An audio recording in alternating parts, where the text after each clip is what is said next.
રાજુલાના હિંડોળા road પર સર્જાયો traffic jam. હિંડોળા road પર ટ્રક બંધ પડતા ટ્રાફિક જામના દ્રશ્યો સર્જાયા.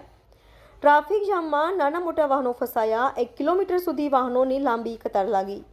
રાજુલા પોલીસ ઘટના સ્થળે પહોંચી ટ્રાફિક હળવો કરવા માટે કામગીરી હાથ ધરી. Reporter Irfan Parmar, Diu mirror news, Rajula. Hi, હું છું ક્રુઝિન સિંઘાનિયા. આપની આસપાસના સત્ય સમાચાર જાણવા માટે જોતા રહો દીવ મિરર ન્યૂઝ. અને હા, લાઈક અને સબસ્ક્રાઇબ કરવાનું ભૂલતા નહીં. Thank you. નમસ્કાર મિત્રો, હું ફિરોઝ ઈરાની. આજે તમને એક નવી વાત કરવા આવ્યો છું. દીવ મિરર ન્યૂઝ જોતા રહો, સબસ્ક્રાઇબ કરવાનું ભૂલતા નહીં અને શેર કરવાનું પણ ભૂલતા નહીં. સત્યની સાથે જોડાતા રહો. નમસ્તે મિત્રો, હું છું ચાંદની પરમાર. આપની મનપસંદ ચેનલ એટલે કે દીવ મિરર ન્યૂઝ ચેનલને લાઈક કરો, શેર કરો અને ફોલો કરો. અને હા, તેમાં દરરોજ તાજા સમાચાર જોવાનું ભૂલશો નહીં. દીવ મિરર ન્યૂઝ દરરોજ લાઈવ અપડેટ. ગુજરાત રાજ્ય, દેશ, દુનિયાના તમામ બ્રેકિંગ સમાચારો નિહાળો દીવ મિરર ન્યૂઝ ચેનલ પર.